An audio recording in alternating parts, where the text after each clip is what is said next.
Pero bago tayo magpatuloy ay pakilike ang ating video. Ganun din ang subscribe button, pati na rin ang bell icon para lagi kayong updated sa mga parating ko pang mga uploads.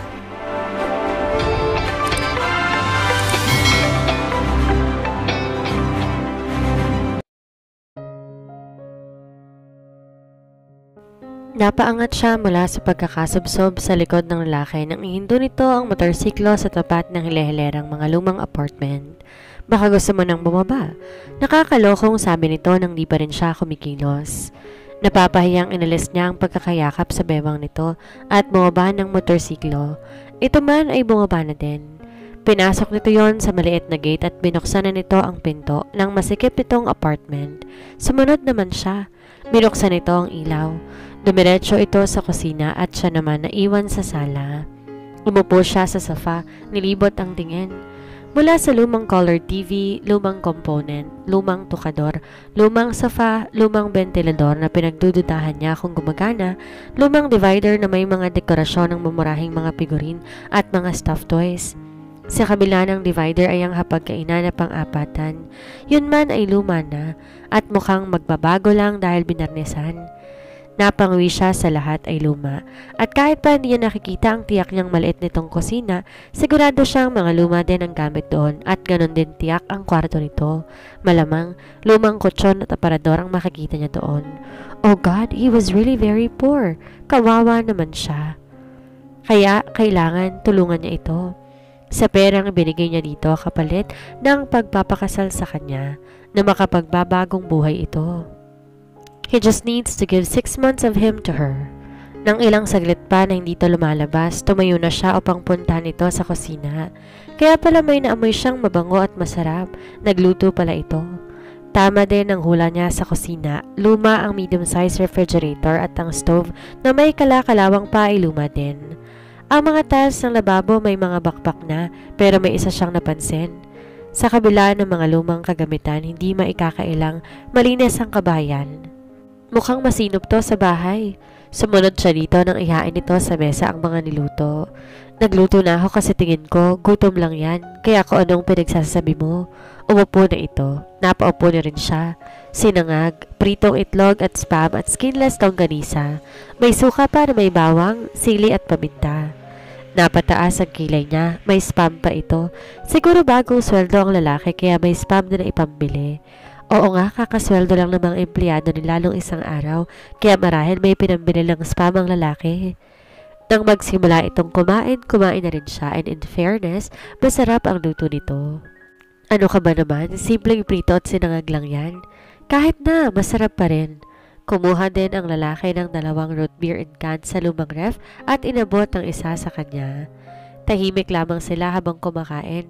Walang nagpapasimula ng usapan at di niya napansin na parami ang kain niya. Ngayon lang niya napagtanto na gutom pala siya. Kanina sa office, pasta lang ang kinain niya ng lunch at nung hapon, di na siya nagmerienda. Nag-coffee lang siya. And it's past 9 PM kaya marahil gutom na siya. Habang kumakain, panakanakang sinusulapan niya ang lalaki. He was really a very handsome man. Sayang naman ang kagwapuhan nito kung mananatili lang tong mahirap, kaya sisiguraduhin niyang tutulungan niya ito. Basta sumang-ayon lang to sa kondisyon niya. At mukhang gutom din to dahil marami rin itong nakain. Siguro pagod to sa trabaho, di rin birong maging maintenance man. All around ang mga yon, basta may mga sira o dapat ayusin sa building, sila ang gumagawa. Nang tumingin to sa kanya, iniiwas niya ang tingin. Kunwa ininom niya ang root beer in can. Pero sa kamalasan ay nakalimutan niyang hindi pa pala niya iyon nabubuksan. Napangiti naman ang lalaki. Kinuha nito ang root beer sa kanya at ito na ang nagbukas noon. Buksan mo muna kasi, naa-amuse na sabi ng lalaki at inabot sa kanya ang root beer. Namumulang umiwas siya ng tingin dito at kinuha ang root beer. Shucks, nakakahiya. Nahuli niya akong nakatitig tapos nataranta pa ako ng ganito. Bakit ba kasi root beer in can pang nandito at di na lang tubig sa baso? At least pag ininom niya yon, dire-diretso. Nang matapos, agad na niligpit ng lalaki ang mga pinagkainan nila.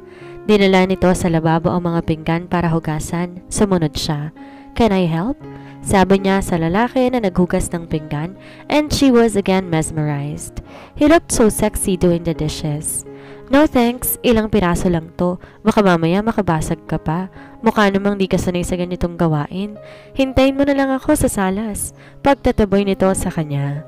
Okay, but thank you sa dinner. Nabusog ako and it's masarap, sinserong sabi niya. Isang tipid na tango at ngiti lang ang tugon ng lalaki. Nang di pa rin siya umaalis sa pagkakatayo doon, muling tumingin ang lalaki sa kanya. Yes miss, may kailangan ka pa?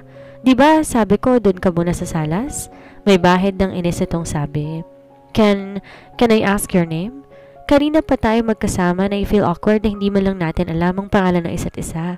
Nananan siyang tanong niya dito. Mumuntong hininga ang lalaki.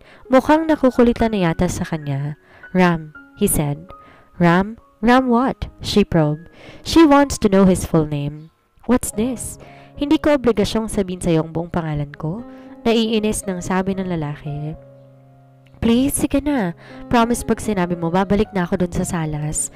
She smiled gorgeously at pinapungay pa niya ang mga mata, hoping na mag-work ang charm niya sa lalaking ito. Pero sa malas mukhang hindi ito na charm. Mas lalo pa yata tong nainis dahil tila nakukonsuming hinagon nito ang batok at tila nagpipigil na magalit. Huwag mo kong dinadaan sa pa-beautiful eyes mo dyan dahil walang epekto sa akin yan. Kanina pa ako nagtitimpi sa'yo, he said harshly. Bahagya siyang napaatras sa nakitang galit nito. Namumutlang mabilis siyang bumalik ng salas. Pagkaupo sa sofa, hindi niya alam kung bakit bigla siyang naiyak. Siguro dahil sinigawan siya ni Ram. Nagkukulkot ang loob niya na binuksan ang handbag niya at kumuha ng tissue doon. Nagpapahid siya ng mga luha nang mapasukan siya ng lalaki. Umupo ito sa katapat na upuan. Mataman siya nitong tinitigan. Siya naman nagpayuko-yuko upang di nito makita ang mga luha niya. Umiiyak ka ba? His voice tender. Gone was the harshness he showed for her a while ago. Hindi Kailan niya kahit siga pa rin ang tulo ng luha niya at gumagaralgal na ang boses niya. Nagulat siya nang hawakan nito ang baba niya at itaas sa magandang mukha niya. Tumambad sa paningin nito ang mga mata niyang hilam sa luha. San Sebastian, sabi nito sa kanya. Ang alin? Nalilitong sabi niya dito. Nakakataranta naman kasi ang lapit ng gwapong mukha nito sa kanya habang hawak nito ang baba niya. Yung tinatanong mo, tipid nitong sabi. Kapag kuwan, inalis na nito ang pagkakahawak nito sa baba niya sa panghihinayang niya. Umayos na ito ng upo. Ram San Sebastian? She uttered his name na tila ninanamnam iyon. Bahagya siyang napakunot noo. Parang pamilyar sa kanya ang pangalan nito pero ganoon naman talaga. Maraming taong magkakapangalan. Now that I know your name, it's just right that I tell you mine. I am Nicole Gonzalez. Nakangiting sabi niya. Siguro hindi mo pa ako kilala dahil baka bagong hire ka pa lang as a maintenance man at di naman lahat kilala ko. I am the daughter of Gonzalez Group President Armando Gonzalez. Currently, hawak kong posisyon as General Manager of Operations. He was looking intently at her face habang sinasabi niya iyon, pero hindi niya mabasa ang ekspresyon sa mukha nito. His face devoid of any emotion. Hindi niya alam kung nagulat ito o ano na malaman na anak siya ng presidente ng kumpanya kung saan ito nagtatrabaho. Wala kasi itong kare-reaksyon. Nang tumayo ang lalaki, napahumindig siya. It's getting late. Ihahatid na kita. Kinuha nito ang wallet at keychains na nakapatong sa tokador. Hindi ako uuwi hanggat hindi ka pumapayag na pakasalan ako. Matatag niyang sabi at tumayo na rin. Nilapitan si Ram na ngayon nasa may malapit na sa pinto. Ang tibay mo rin talaga, no? Anong hindi mo maintindihan sa mga sinabi ko magmula kanina pa? Ayoko, period. Humanap ka na lang na ibang lalaki at wag mong sabihin sa akin na wala kang mahahanap dahil hindi ako maniniwala. With your looks and wealth, nakakatagtakang mauubusan ka ng lalaki sa buhay. Sarkasikong sabi nito. But it's the truth. Ikaw na lang ang pag-asa ko. Isang linggo na lang natitira sa isang buwang taning na ibinigay ni Papa. Ang gusto niya makahanap ako ng mapapangasawa at maikasal bagong ika-25 kaarawan ko. And that will only be a week from now. At kung hindi, ibibigay niya sa iba ang posisyon ng pagka-presidente at tatanggalan niya ako ng mana. At hindi lang basta-bastang lalaki ang gusto niyang iharap ko sa kanya. Gusto niya yung karapat-dapat at papasa sa pamantayan niya. Pero sa dami ng naihirap kong mga lalaki sa kanya, ni isa walang nakapasa kaya please, tulungan mo ako Ram. Ikaw na lang tayong pag-asa ko. Helpless niyang sabi. Tears pulling at her eyes. So it's all about money and possession, huh? Walang emosyong sabi ni Ram. She still could not read his expression. It's my birthright, kaya hindi ko yun pwedeng i-give up. Depensa niya sa sarili. The answer is still no. His tone with finality. Nagulat to nang hawakan niya ang kamay nito at umiiyak na nakikiusap. Please Ram, I will give you 10 million kapalit ng pagpapakasal mo sa akin. Sa nakita ko ngayon na kalagayan mo sa buhay, matutulungan ka ng halagang yon upang makapagbagong buhay. You could resign from your job as a maintenance man and start your own business. I'm just asking 6 months of your time, Ram. Magsasama tayo bilang mag-asawa sa loob ng 6 na buwan. That will be enough time para maisalin sa akin ni Papa ang posisyon sa kumpanya at ang inheritance ko. And when that happens, we could go on our separate ways, Ram. Ano to? Teleserye? I can't believe I'm hearing something like this. Anong akala mo sa kasal? Ganon-ganon lang? Paano kung sabihin ko sa'yo ngayon na may asawa na pala ako, anong gagawin mo? His jaw clenching na pinipigil sa galit. Natigilan siya, hindi niya naisip yon. Agad siyang tumingin sa kamay ng binata na hawak niya. Wala namang wedding ring, but that doesn't necessarily mean na walang asawang isang tao kung wala tong suot na wedding ring. May mga taong hindi nagsusuot ng wedding ring kahit kasal. Then I will have to find another man. Bagsak ang balikat niyang sabi. Bakit parang pinipiga ang dibdib niya sa posibilidad na baka may asawa na ito at tila umiiyak pati ang puso niya? But, are you married? Tinanong pa rin niya kahit sinabi nito na baka may asawa na to. Di niya kasi matanggap na baka may asawa na to. No, I'm not. Sumagot naman ito. Tila nagliwanag sa kanya lahat at ang sakit sa dibdib niya kanina unti-unting nawawala sa sinabing yon ng binata. Nagkapag-asa siya. Then marry me, please, Ram? Nagmamakaawang sabi niya. Her eyes pleading and begging him. Pero tinabig nito ang mga kamay niyang may hawak sa kamay nito at dumistansya sa kanya. This is getting tiresome, Miss Gonzalez. Kung ayaw mong ihatid kita, umalis ka na habang nakakapagpigil pa ako. He was very angry. Nagulat siya nang bigla itong yumakap sa kanya at umiiyak na sumubsob sa dibdib niya. Please, Ram, pumayag ka na. Kahit ano gagawin ko, pumayag ka lang. Nagmamakaawa ako. Sabi nito habang nakasubsob sa dibdib niya. Si Ram, napatingala sa kisame sa labis na galit. Hindi mo na ako madadaan sa pagyakap-yakap mo yan. You, get out! Pasalya siya nitong inalis mula sa pagkakayakap dito at nilabas sa apartment. Pagkuwan, pabalibag na binagsak ang pintuan pasara. Si Nicole ay tigmak sa luhang napaupo sa semento sa tapat ng gate ng apartment ng binata. Doon umiyak siya ng umiyak, uncaring kahit marinig na ibang tenant ng apartment. Wala na. There goes her last chance. Alam niyang wala na siyang makikita pang lalaking papasa sa papa niya at simula bukas, masakit man, kailangan niyang tanggapin ang katotohanan. Ang mamuhay bilang isang ordinaryong empleyado na lamang ng kumpanya. Well, she will still assume her current position pero hindi niya na mahahawakan ang pagiging presidente at wala na ring mga gimmicks, partying at bonggang shopping and luxury cars for her dahil wala na siyang mana mula sa papa niya. She was just plain Nicole Gonzalez from now on. Nang mapagod sa pag-iyak, tumayo na siya upang maghanap ng taxi. Medyo madilim ang street na nilalakaran niya pero dahil siguro sa dinararamdam niya, hindi siya nakadama ng takot. Hindi niya alam kung gaano na siya katagal naglalakad sa daan na yon na tila ba walang katapusan at bakit wala man lang taxi na dumadaan dito. Sumasakit na rin ang mga paa niya, namaltos na ang mga yon dahil sa high heels niya. She looked at her wristwatch, 11:00 na pala ng gabi, kaya siguro wala nang masyadong tao sa daan at walang mga taxing dumadaan. Bigla siyang nakaramdam ng takot lalo na nang may makita siyang grupo ng mga kalalakihan. Mga 4 yon na mukhang mga nakainom na naglalakad at makakasalubong niya. Nang malapit na siya sa mga ito, lumihis siya at pumunta sa kabilang side upang iwasan ang mga ito. Pareho, ang ganda nito, sabi ng isa. Hi, Miss Beautiful, sama ka sa amin, sabi naman ng isa. Sa takot niya, napatili siya ng malakas na ikinagulat ng mga lasing. Sa lakas ng tili niya, magigising kahit ang mga tulog mantika. Nagkahula na rin ang mga aso. Sa sobrang takot niya, mabilis niyang inalis ang bitbit na suot na takong at kumaripas ng takbo. Mananalo siya ng first place sa track and field sa ginagawa niyang pagtakbo. Hindi siya lumingon minsan man sa likuran niya sa takot na baka nasa likod na pala niya ang mga lasing. Basta, takbo lang siya ng takbo. Nang sa palagay niya nakalayo na siya sa mga ito, ay humihingal at pagod na pagod, huminto siya at sumalampak ng upo sa sidewalk. Wala na siyang pakialam kahit tila siya gusgusing nakaupo doon. Nadumihan na ang suot niyang skirt pati na ang legs niya. May gasgas na rin sa isang binti niya. Siguro hindi niya napansin na sumabit siya sa kung saan kaninang nagtatakbo siya at nananakit na rin ang mga binti niya sa labis na pagod sa ginawang pagtakbo.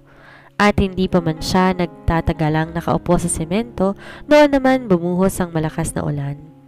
Kahit masakit ang mga paa at tuhod niya, sinikap niya na takbuhin ang waiting shed na natatanaw niya. Pero dahil ilang metro pa yon, nabasa na rin siya. Wala sa sariling napaupo na lamang siya sa kung papaano na lang pagdating sa waiting shed. Nilalamig na niyakap niya ang sarili.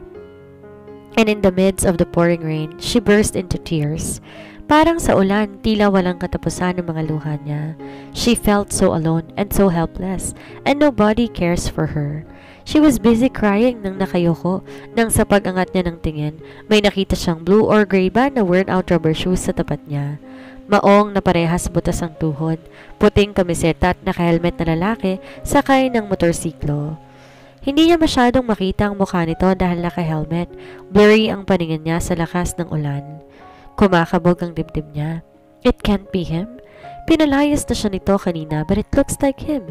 And her heart felt like it has been snatched from its place nang tanggalin ng lalaki ang helmet nito. Ram! Sa sobrang tuwa niya pagkakita sa binata, nasugod niya ito ng yakap. Hindi nahihiyang naglambitin siya sa leeg nito. Wait! Baka pwedeng sumilong muna tayo.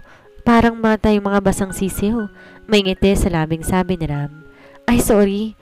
Tila noon lang siya nahimasmasan. Nahihiyang kumala siya sa pagkakayakap nito. Nalimutan niyang umuulan at basang-basa na silang pareho. Bumalik siya sa pagkakaupo sa bench ng waiting shed at napangiti siya.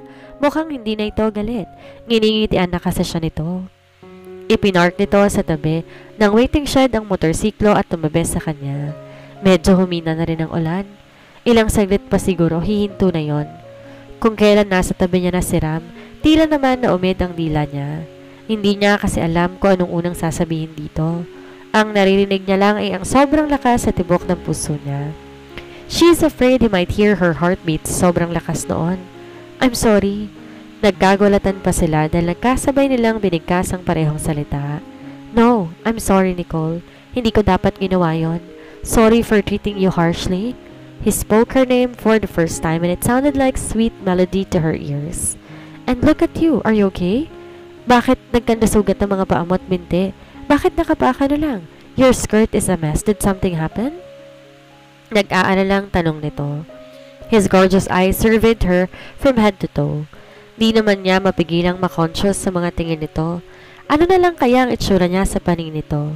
Sugat-sugat ang mga paa at binti. Magulo. Basa at madumi ang blouse at skirt niya. Ang buhok niya basa at magulo din. Malamang, mukha siyang haggard na basang sisiw. They were drunk men. Nakasalubong ko sila and I tried to... So I ran like hell. Nasa tinig pa rin ang takot. Oh God, sweetheart, I'm sorry. Hindi kita dapat tinaboy at hiniyaang maglakad sa daan mag-isa. Kinabig siya nito at niyakap sa pagkagulat niya. And he called her sweetheart. Tila siya dinuyan sa alapaap. And she suddenly felt a sense of warmth. Sa pagkakakulong na yon sa bisig ng binata, it felt like home. Pagkuhan, kumalas to ng yakap sa kanya at tinignan siya sa mata at sa buong mukha niya. Did they hurt you? May galit itong tanong. No, they didn't had a chance because I run like mad.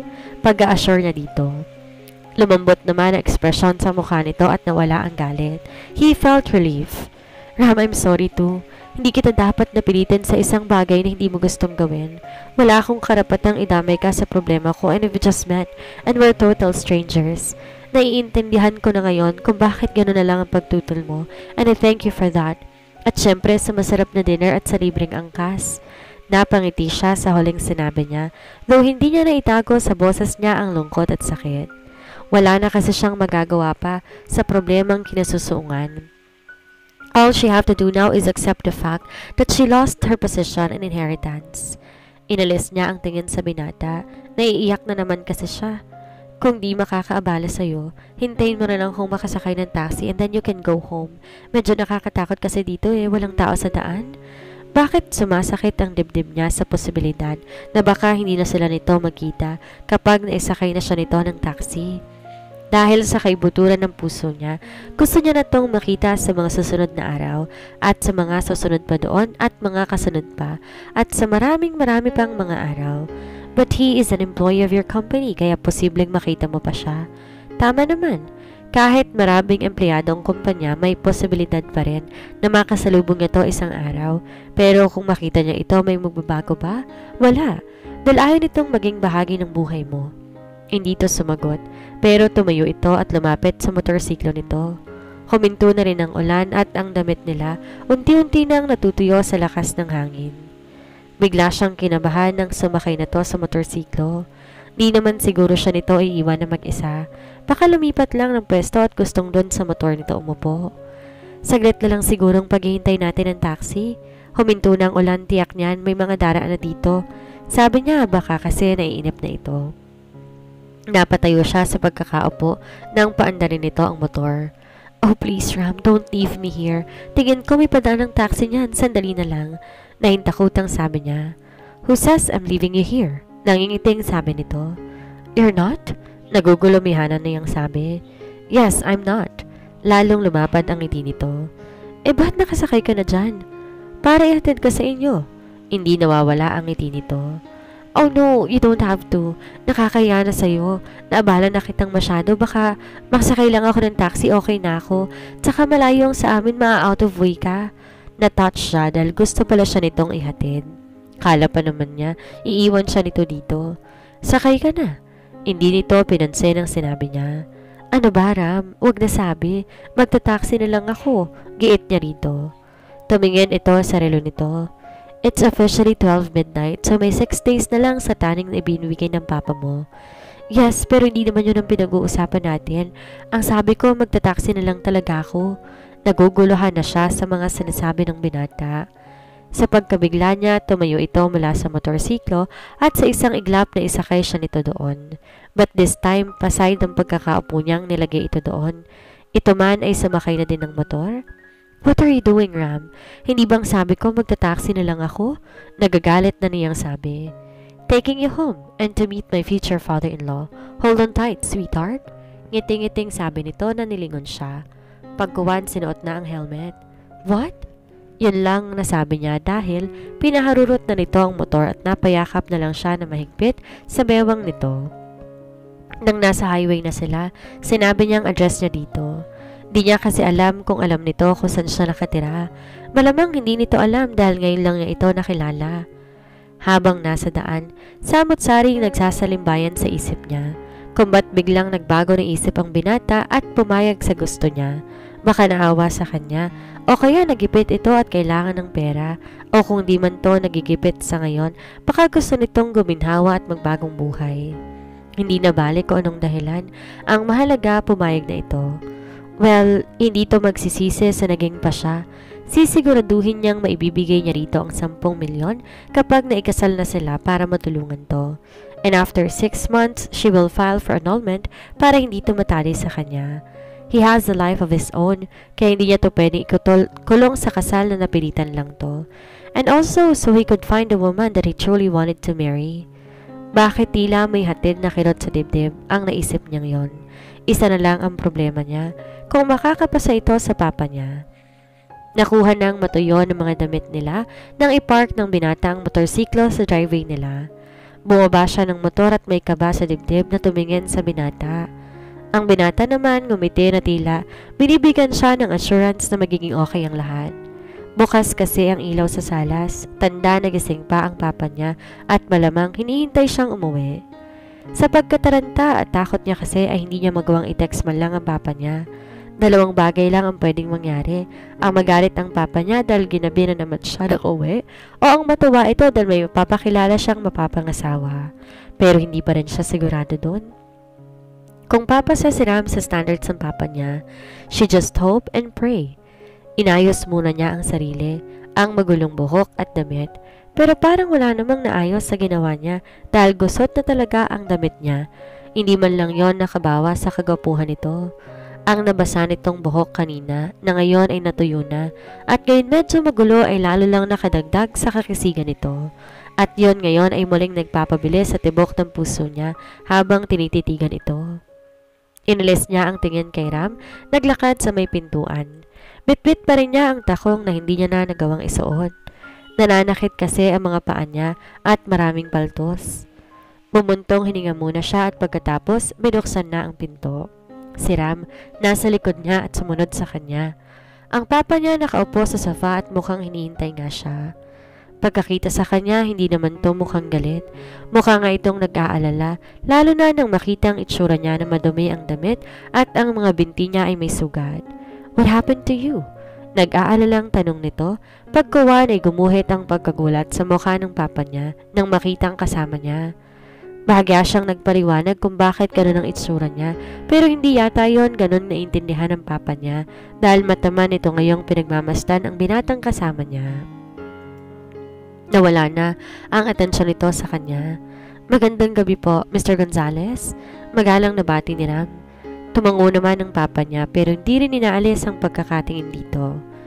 Tumabi siya kay Ram para ipakilala to sa papa niya. Pa, gusto ko ipakilala sa inyo ang mapapangasawa ko kung papayag po kayo. Kabadong sabi niya dahil seryosong mukha ng papa niya habang pinagmamasdan pa rin si Ram. Siya po si Ram San Sebastian pa, isang maintenance man. Nagulat siya nang biglang humalakak ang papa niya. Maintenance man? Humahalakak nitong sabi. Oo pa, alam kong mabibigla po kayo. Lahat ng naipakilala ko sa inyo may kaya sa buhay, kaya naman hinihingi ko ang inyong pangunawa. Marangal na trabaho yun at alam kong hindi kayo tumitingin sa estado ng buhay ng isang tao. Totoo naman anak, hindi tayo dapat tumitingin sa estado ng buhay ng isang tao. Hindi porke mahirap pwede mo na itong malaitin. Basta masipag at may prinsipyo sa buhay. Pero saan mo nakilala ang maintenance man na ito anak? Nakangiti na ang papa niya. Nakahinga siya ng maluwag. Kanina kasi habang pinagmamasan nito si Ram, napakaseryoso ng papa niya. Nagtatrabaho siya sa atin pa. Kanina nakasabay ko siya sa elevator, galing siya sa opisina mo. Siguro may inaayos doon, pero alam kong maaga kang umuwi kaya siguro hindi mo siya nakita kanina. Ang mabuti pa, maupo muna tayo at mukhang mahaba-habang usapan to. Masiglang sabi ng papa niya. Natuwa siya sa reaksyon ng papa niya. Nararamdaman niyang si Ram na ang lalaking papasa sa standards ng papa niya. So, binata, ano ang masasabi mo sa aking dalaga? Nang makaupo ay tanong agad ng papa niya. Magkatabi sila ni Ram at nasa katapat na upuan nila ang papa niya. Napamaang siya. Bakit tila may panunukso ang tinig ng papa niya? Bakit ganon? Yung ibang mga ipinakilala niyang lalaki, halos hindi kausapin ng papa niya. Mula umpisa habang pinapakilala niya ang mga ito hanggang makauwi ang mga yon, formal at seryoso lang ang papa niya. Pero kay Ram, kanina lang to formal. Ngayon, tila sa isang matagal na kakilala kung tingnan at kausapin to ng papa niya. Pakiramdam pa nga niya it was like a look of fondness of a father to his son. Ram cleared his throat before answering. She's a very beautiful woman, Mr. Gonzales, and very smart. Wala pong binata ang hindi maaakit sa taglay niyang ganda. Tumingin pa to sa kanya na kinapula ng pisngi niya. Kinilig naman siya sa sinabing yun ng binata. Lumulundag ang puso niya sa tuwa. Nagagandahan pala to sa kanya. Hindi pa nga ako nagsusuklay ng lagay na to at ang haggard ko na. Puno pa ng gasgas sa paa. You're blushing, anak. Nanunuksong sabi ng papa niya. Papa, hiyaw niya. Do you like my daughter, San Sebastian? Kinabahan siya. Dahil ilang saglit muna bago sumagot ang binata. I like her. Tila siya ay dinuduyan sa sinabing yon ni Ram. Kaya mo ba siyang buhayin, alagaan, pakainin? Wala sa trabaho mo bilang maintenance man? This time, seryosong tanong ng papa niya. Kaya ko po, seryoso ring sagot ng binata. Isang tanong na lang, do you think you can love my daughter? Willing ka ba na pag-aralang matutunan siyang mahalin? At may papangako mo bang mamahalin mo siya at hindi sasaktan? Because let's face it, ngayon lang kayo nagkakilala. Kahit ako may kagustuhan na mag-asawa siya bagong ika-25 kaarawan niya, gusto ko pa rin ang mapapangasawa niya, karapat-dapat at mamahalin siya. Bumuntong hininga ng malalim ang binata. If wanting to see her pretty face every day, wanting to be with her every second, and wanting to protect her from any harm, then yes, I want to love her and I would never do anything to hurt her or make her cry. Madamdaming sabi ni Ram na ikinapit lang niya. Her heart melted.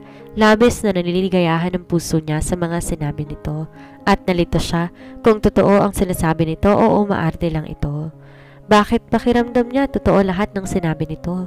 Hindi ba't babayaran niya ito ng 10 milyon para pakasalan siya at magsama sila for 6 months at pagkatapos maghihiwalay din?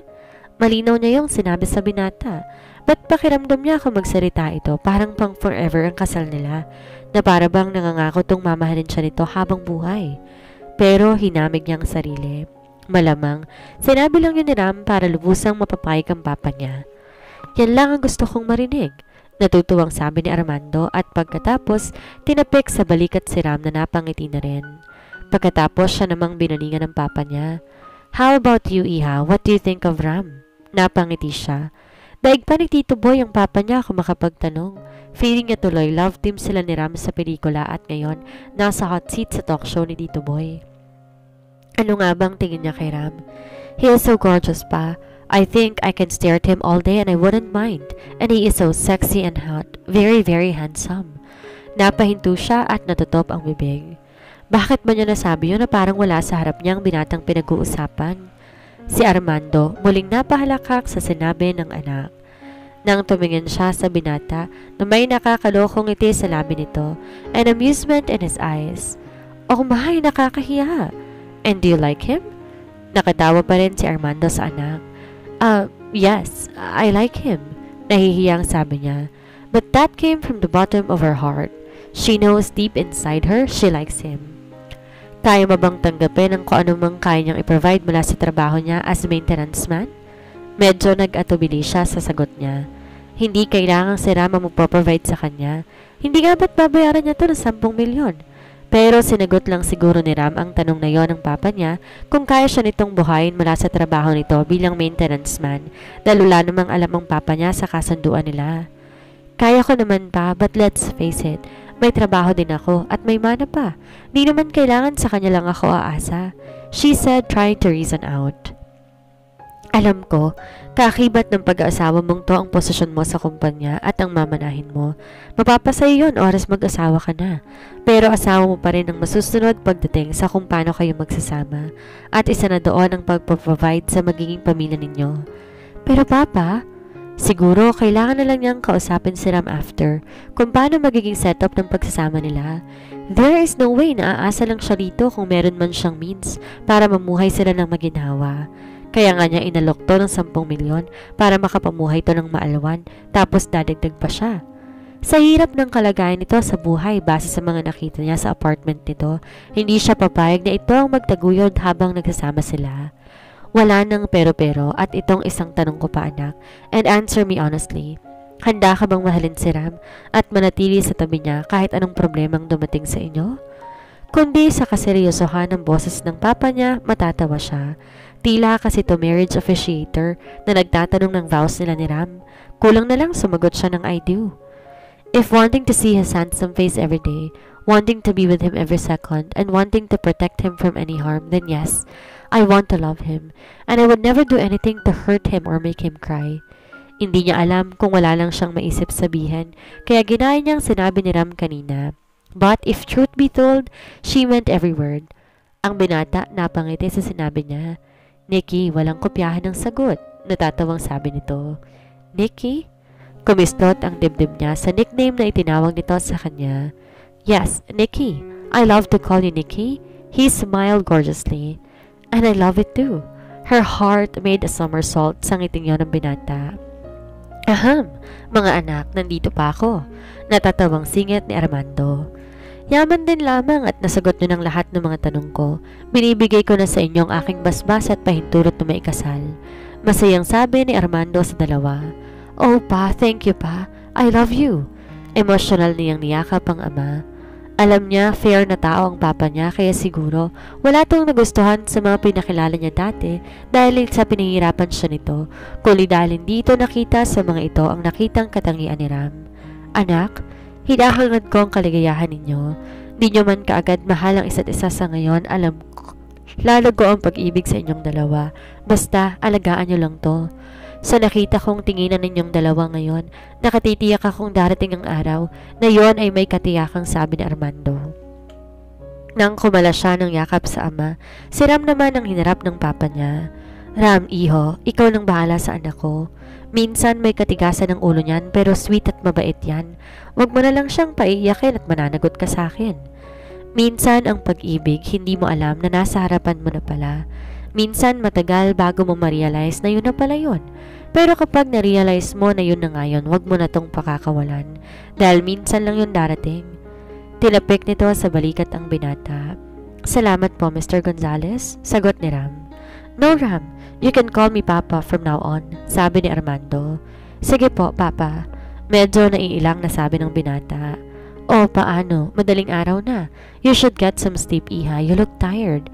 At ano nga bang kinukwento mo kanina, anak? Bakit ganyan ang itsura mo? Madumi ang damit at may sugat sa paa. Tila noon lang napansin ng papa niya ang itsura niya. Pa, nadulas kasi ako sa may putikan kaya ayun, nasugat at nadumihan ang damit ko. Sabi na lang niya para hindi na ito mag-alala. Ganun ba? How about you, Ram? Gusto mo dito ka na lang magpalipas ng gabi? You can use the guest room. Tumayo na si Armando. Hindi po ba nakakahiya? Pwede naman po akong bumiyahe, may dala po akong motor. Nako, iho, madaling araw na. Mukhang umuulan na naman. I suggest, dito ka na magpalipas ng gabi at mag-leave kayong dalawa bukas sa trabaho para mapag-usapan na natin ang tungkol sa kasal ninyo bukas. Bukas na agad pa? Tanong ni Nicole.